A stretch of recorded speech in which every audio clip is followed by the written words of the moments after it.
Liwei carried Amara into their hotel room, shutting the door firmly behind them.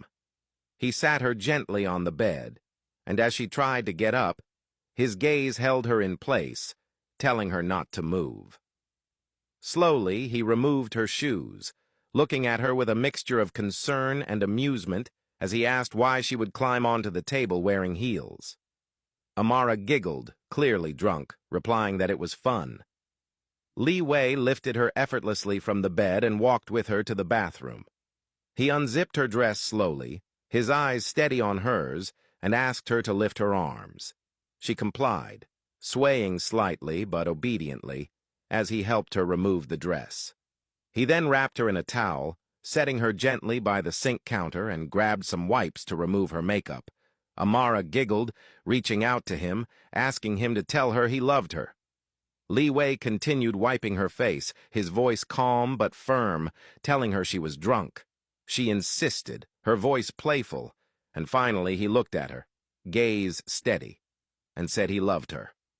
Amara blushed, her eyes sparkling, a smile of pure excitement spreading across her face. Liwei reminded her to stay still and stop moving, but she leaned forward, touching his face gently, telling him he was very handsome and teasing that she felt like she could bite him, bite his soft skin. She leaned in to do so, and Liwei chuckled softly, stopping her with a gentle hand. He told her that she couldn't bite his face or eat it, and if she was hungry, he would get her something to eat. Amara shook her head, insisting that she wanted his soft skin. She added that he also bit her sometimes. Liwei, still wiping her face, explained that his biting was different. It wasn't because he wanted to eat her. It was his way of showing affection and love. Once he finished cleaning her face, he carried her back to the room and sat her gently on the bed, helping her drink some water. Then he laid her down and tucked her in, touching her face softly, telling her that she should sleep. Amara held his hand, looking up at him, asking if he loved her. Liwei responded with a gentle noise, affirming that he did. She kept her eyes on him, clutching his hand, and asked a whimsical question. If she were a worm, would he still love her?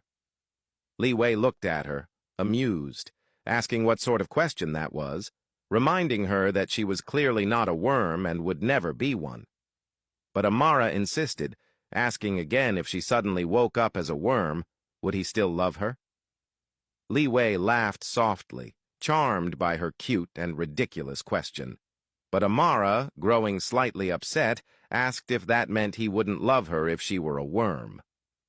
Leaning in, Liwei touched her face gently, his gaze soft and unwavering. He told her that if she were a worm, he would still love her, that he would keep her in a cute little bottle, feed her, and take care of her. He asked if she was satisfied with his answer, and she nodded, a small smile curling on her lips as she drifted into sleep. Liwei stayed beside her, watching her slowly fall asleep, brushing her hair gently from her face. He whispered to himself that all he wanted was to be happy with her, to marry her soon, and to begin their life together. Leaning down, he pressed a warm, tender kiss on her forehead, his heart full of love and longing as he stayed by her side.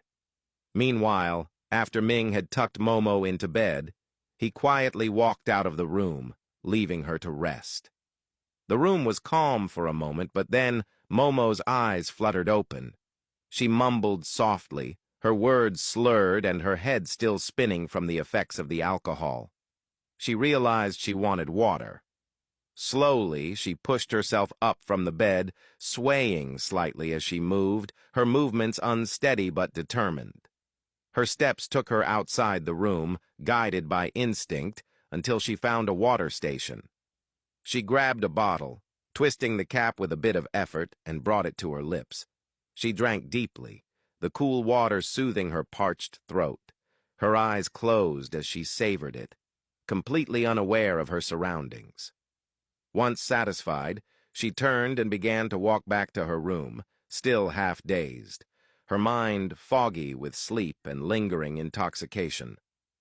The door to her room was slightly ajar, and without noticing, she slipped inside, the covers inviting her back into warmth. She nestled into the bed, curling under the sheets, finally drifting toward sleep. Only she did not realize her mistake.